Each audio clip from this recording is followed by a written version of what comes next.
오늘 말씀 가지고 하나 되게 하소서라는 제목으로 하나님 말씀 전하도록 하겠습니다. 역사를 잊은 민족에게 미래는 없다라는 말이 있죠. 보통 나라의 잘못된 과거를 잊거나 되풀이를 하지 말아야 한다는 의미로 이제 사용이 되는데, 개인적으로 보게 된다면은 과거의 잘못을 잊은 사람은 그것을 계속해서 이제 반복해서 살아가고 그것에 얽매이기 때문에 미래가 없다라는 것으로 우리가 이해할 수 있습니다. 이것은 우리 신앙인에게도 마찬가지인 것 같습니다. 우리가 사순절을 보내고 좀 있으면 이제 고난 주간도 보내게 되는데요. 우리가 매년 이런 기간을 보내는 이유가 무엇입니까? 예수님께서는 도저히 구원받을 가치가 없는 우리를 대신해서 우리가 받아야 할 그 고난과 고통과 죽음을 예수님께서 친히 당하셨죠. 그로 말미암아 우리를 죄에서 구원하셨습니다. 그리고 부활하심으로 말미암아 사망 권세를 이기셔서 우리에게 부활의 소망을 주셨습니다. 그렇기 때문에 우리는 그 은혜와 사랑을 감사히 받고 부활 소망 가운데 살아가면 되지 않겠습니까? 그 부활 소망만을 바라보면 되지 않겠습니까? 라고 생각할 수 있지만, 지난 주일에 담임 목사님께서 말씀하신 것처럼 우리는 이미와 아직 사이에 살고 있다는 것을 분명히 할 필요가 있습니다. 육체의 연약함을 가지고 이 땅을 살아가고 있다라는 것이죠. 그것을 우리는 인정할 필요가 있다라는 거예요.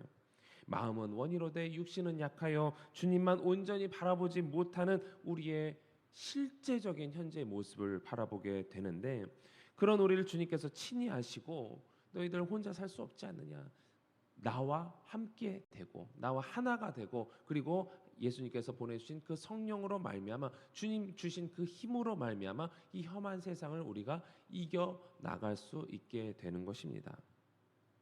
그런데도 성령님을 의지하지 않고 우리가 내 힘만을 의지하다 보면은 그것은 계속해서 과거에 얽매여 사는 것이죠. 주님 없어도 나 혼자 내 힘으로 살아갈 수 있다라는 것은 과거에 계속해서 얽매여 사는 거예요.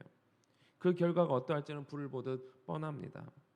그렇기 때문에 나를 의지하며 살았던 과거의 나 자신을 돌아보면서 현재의 내 모습이 여전히 주님이 아닌 나를 의지하고 있는 것은 아닌지 살펴보면서 주님과 함께하는 진정한 기쁨의 소망을 누려가야 하는 것입니다. 주님 없이 살던 과거가 소망 없이 살아왔던 우리의 인생이 얼마나 초라하고 부질없는 삶이었는지, 그리고 그런 나를 주님이 구원하셨다라는 그 사실을, 우리의 신앙의 그 구원받았던 그 과거를 우리가 기억한다면 우리의 삶은 날마다 감사가 넘치게 되어 있습니다. 오늘 본문은 이러한 과거를 돌아보면서 구원받은 자의 삶이 어떠해야 하는지를 말씀해 주고 있습니다. 우리가 예수님을 믿고 신앙생활 한다라는 것, 단순히 내가 구원의 확신이 있으니 내게 나는 천국 티켓을 확보하고 있으니까 이제는 마음대로 살아도 된다, 이것이 아니라 그것은 시작점이죠. 우리 신앙의 시작점입니다. 구원받은 것, 과거의 허물로 인해서 내가 아무것도 할 수 없었던 그런 과거의 무능력하였던 우리의 모습에서 예수님의 은혜로 우리가 구원받지 않았습니까? 구원받았다, 끝, 이것이 아니라 그것은 우리의 신앙의 출발점이라는 것입니다. 무엇을 위해 우리가 이제는 구원받았기 때문에 이제는 무엇을 위해 살아가야 하는가, 우리는 그것을 늘 고민해야 되는데, 그것에 대해서 어제 본문 10절, 2장 10절은 말씀해 주고 있습니다. 우리 한번 같이 읽어보겠습니다. 우리는 그가 만드신 바라 그리스도 예수 안에서 선한 일을 위하여 지으심을 받은 자니 이 일은 하나님이 전에 예비하사 우리로 그 가운데서 행하게 하려 하심이라. 아멘. 하나님께서 무엇을 위해서 우리를 구원하셨다고 말씀하고 있습니까? 우리가 무엇을 하기 위해서? 선한 일을 하게 하시려고 예수 안에서 우리를 구원하셨다는 것입니다. 선한 일.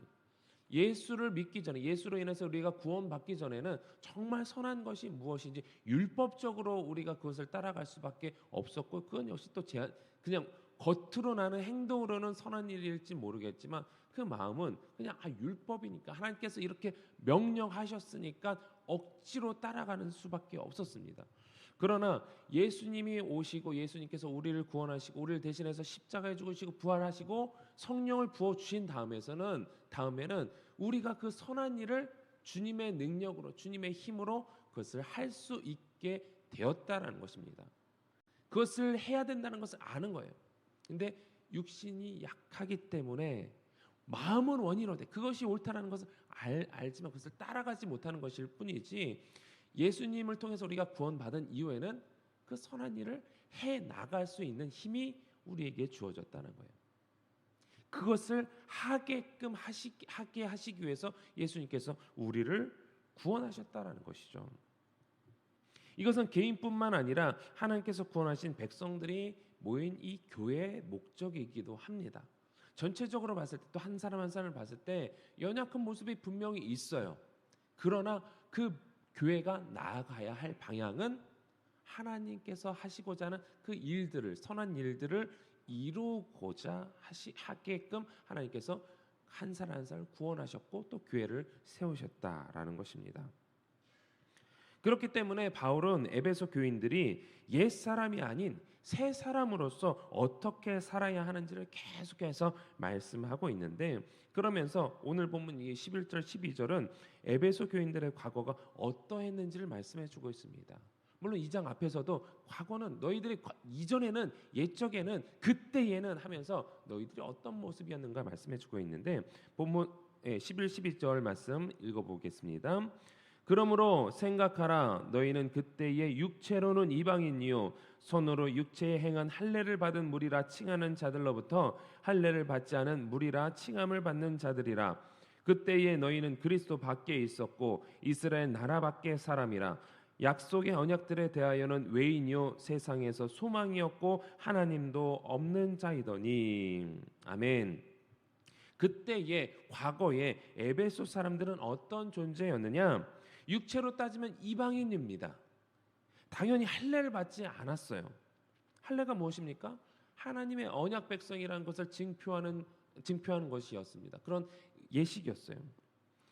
그리스도와 상관이 없고 구약이 약속했던 그 메시아와 상관이 없고 구원의 약속과 아무런 관계가 없고 세상에서 그렇기 때문에 소망이 없는 자들이었습니다. 그러나 13절에는 이렇게 말씀하고 있습니다. 13절입니다. 이제는 전에 멀리 있던 너희가 그리스도 예수 안에서 그리스도의 피로 가까워졌느니라. 이제는, 지금은 멀리 있던 하나님의 약속과 상관없이 구원의 계획에 멀리 떨어져 있던 너희가 그리스도 예수 안에서 그리스도의 피로 그 구원의 약속에 가까워졌다라는 것이죠. 이 불가능을 가능하게 한 것이 무엇입니까? 예수 그리스도의 피라는 것입니다. 우리 역시 이방인이었던 사람이에요. 이방인이었던 우리가 예수 그리스도의 피의 은혜로 이 구약에서 말씀하고 있던 그 메시아 그리스도의 그 구원의 약속, 구약의 약속을 이어받아 하나님의 백성이 된 줄 믿습니다. 그래서 14절 15절 말씀 읽어보겠습니다. 시작. 그는 우리의 화평이신지라 둘로 하나를 만드사 원수된 것 곧 중간에 막힌 담을 자기 육체로 하시고 법조문으로 된 계명의 율법을 폐하셨으니 이는 이 둘로 자기 안에서 한 새 사람을 지어 화평하게 하시고. 아멘. 예수님께서 오시기 전까지 이방인은 하나님께 나아가는 것이 극히 제한적이었어요. 성전에서도 보면 담임 목사님께서 이 성전의 모형 계속해서 보여주시지 않았습니까? 거기 보게 되면은 성전에 들어갈 수 있는 사람은 대제사장뿐이었어요. 지성소까지는. 그리고 바깥에는 이스라엘 백성들이 들어갈 수 있는 뜰이 있었고 거기에는 이방인은 들어가지 못했어요. 그 바깥쪽으로 이방인의 뜰, 그러니까 이방인이 들어갈 수 있는 지역은 딱 제한적이었다라는 거예요.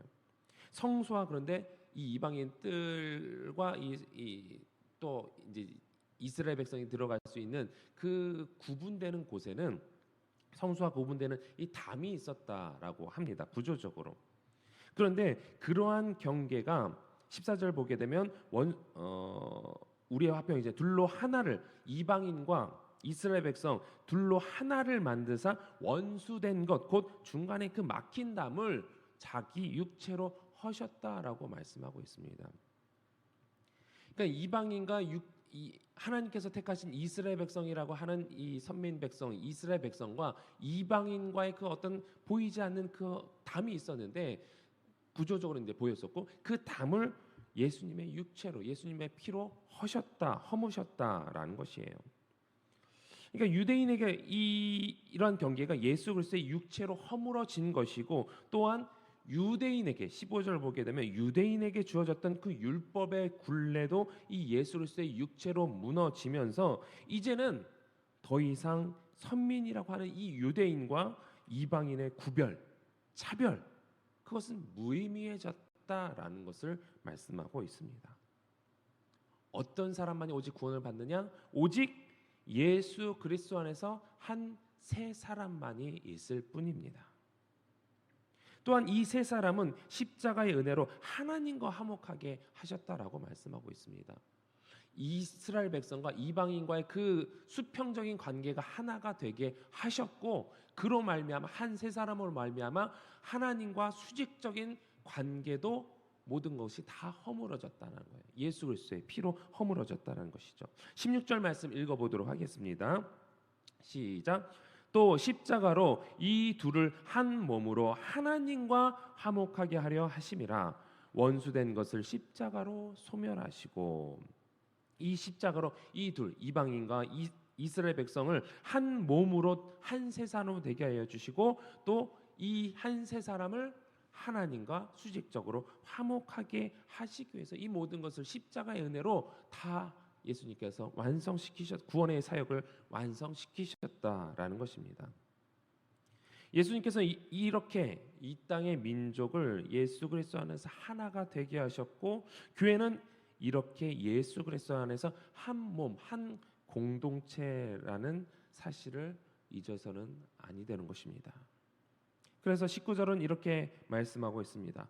그러므로 이제부터 너희는 외인도 아니요 나그네도 아니요 오직 성도들과 동일한 시민이요 하나님의 권속이라는 것입니다. 에베소 교인들은요 특히 유대인 입장에서 이방인이요 나그네였습니다. 그런 그들의 인생이 하나님의 가족이 되었다라는 거예요. 소망이 전혀 없던 우리 역시 하나님의 아들 딸이 되었다라는 것입니다. 구약의 말씀이 이제는 우리랑 상관없는 말씀이 아니라 우리를 위해서 메시아를 약속해 주신 그 구약의 약속이 이제는 우리의 약속이 된 거예요. 그리고 신약 시대에 걸쳐서 신약 시대에 와서 우리의 그 약속이 성취되었기 때문에 우리가 그 약속대로 구원을 얻게 된 것이죠. 구원의 혜택을 지금 누리고 있는 것입니다. 그러면 하나님의 아들, 딸로서 그리고 예수 그리스도의 몸인 교회로서 우리가 어떻게 되어야 하는가? 오늘 보면 21절, 22절에 말씀해 주고 있습니다. 같이 읽습니다. 그의 안에서 건물마다 서로 연결하여 주 안에서 성전이 되어가고 너희도 성령 안에서 하나님이 거하실 처소가 되기 위하여 예수 안에서 함께 지어져 가느니라. 아멘. 성령 안에서 하나님이 거하실 처소가 되기 위해서 우리는 예수 안에서 에베소는 뭐 신약 성경 전체적으로 계속해서 우리가 하나님께서 예수 안에서에 대해서 말씀하고 있지만 특히 에베소서는 예수 안에서를 강조합니다. 예수 안에서 우리가 함께 지어져 간다라는 것입니다. 부족한 부분이 있고 아직 완성되지 않은 부분들이 있는 지체들을 바라봤을 때에 왜 우리가 손가락질할 대상이 아니라 함께 지어져 가는 거예요. 나 역시 함께 지어져 가는 것입니다. 예수 그리스도 안에서 서로 연결되어야 한다라고 말씀하고 있어요. 연결되려면 어떻게 해야 됩니까? 서로 비슷해야 연결되지 않겠습니까? 서로 갈등이 없어져야 연결이 되지 않겠습니까? 서로 존중해 주고 내 뜻이 네 뜻이 되고 네 뜻이 내 뜻이 되어서 서로 갈등의 여지가 없을 때 연결되어지는 거예요. 하나가 되는 거예요. 어떻게 그것이 가능하겠습니까? 내 뜻이나 네 뜻이나 내가 옳으니 네가 옳으니 이것이 아니라 주님 뜻이 옳습니다. 주님 뜻에 맞춰지고 내가 주님 뜻에 맞춰지고 저 사람도 주님 뜻에 맞춰질 때에 한 뜻이 되고 연결이 되어서 자라게 될 수 있는 것입니다. 우리가 이제 신앙생활 처음 시작하게 되면 세가족 교육을 받죠. 알파 코스로도 훈련을 받죠. JDTS를 또 훈련 받고 지난 세미나처럼 전도 세미나 훈련도 받는 그런 훈련을 받는 이유가 무엇입니까? 여전히 내 뜻이 있는데 그 뜻을 내 뜻대로 내 마음대로 구원받은 백성으로서 그대로 살아가는 것이 아니라 내 뜻을 내려놓고 하나님의 뜻으로 세워지기 위해서 우리가 계속해서 그런 훈련에 임하는 것입니다. 하나님의 뜻으로 하나가 되기 위해서 우리가 그런 훈련의 자리로 나아가는 거예요. 나만을 위해 살아왔던 내 이기심을 내려놓고 주님만을 위한 인생으로 바뀌어져야 된다는 것을 우리가 알고 있기 때문에 말씀을 통해서 우리가 그것을 알고 있기 때문에 근데 나 혼자는 그것이 사실 힘들잖아요. 쉽지 않잖아요. 그래서 우리가 주변 사람들의 도움으로 또 훈련을 통하여서 내 뜻을 주님의 뜻으로 바꿔가는 우리의 인생이 변화되어야 되는 그런 도움을 받는 것이죠. 혹시 여러분이 속한 공동체에서 뭐 팀이 될 수도 있고요, 셀이 될 수도 있고 가정이 될 수 있습니다. 그곳에서 우리가 화목하지 못하고 있다면 그 갈등의 요소가 내 뜻 때문은 아닌지 그런 것은 우리가 늘 살펴봐야 돼요. 그 갈등의 요소가 우리가 속한 공동체는 아닌지 셀이 될 수도 있고 팀이 될 수도 있어요. 뭐 때로는 성가대가 될 수도 있고 찬양팀이 될 수도 있고 여러 또 작은 구성원 공동체가 있잖아요. 그 공동체 내에서 하나님의 뜻이 아닌 것으로 우리가 갈등을 겪고 있다면 우리는 계속해서 그러한 그 갈등 요소가 하나님의 뜻인지 아닌지를 늘 고민하면서 하나님의 뜻이 아닌 것은 하나씩 내 속에서도 하나님의 뜻이 아닌 것은 하나씩 제해 사라질 수 있도록 기도하며 예수 그리스도 안에서 하나가 될 수 있도록 기도해야 되는 줄 믿습니다. 우리 모두가 예수 그리스도 안에서 하나가 되어서 예수 그리스도 안에서 하나님께서 우리를 세우신 목적, 우리를 구원하신 목적, 선한 일을 하도록 하게 하신 그 목적을 우리가 기억하면서 예수 그리스도의 향기를 널리 전하는 우리 자신과 또 우리 서울제일교회 공동체가 될 수 있게 되기를 주님의 이름으로 축원합니다. 우리 함께 기도하겠습니다. 주신 말씀 기억하면서 기도하실 때에 하나님께서 우리를 예수 그리스도 안에서 선한 일을 하도록 부르셨음을 우리는 먼저 기억해야 됩니다. 또한 우리를 한 몸으로 나 혼자만 어떻게 할 거야 이것이 아니라 우리를 한 몸으로 부르셨음을 기억하면서 주님의 뜻을 구하고 주의 뜻을 이루는 우리 자신과 또 우리 서울제일교회가 되게 해달라고 기도하시고 또 이번 사순절 기간에 주님과 더욱 친밀한 시간을 갖게 하셔서 주님을 더 알아가는 우리가 되게 해달라고 또 3월 31일에 드림 페스티벌이 있습니다. 이성미 집사 초청 간증 집회를 위해서 기도해 주시고 우리 다음 세대의 부흥과 또 우리 둔천동 시대가 활짝 열릴 수 있도록 또 각자의 기도 제목을 놓고 우리 주님 3번 간절히 부르고 통성으로 기도하겠습니다. 주여 주여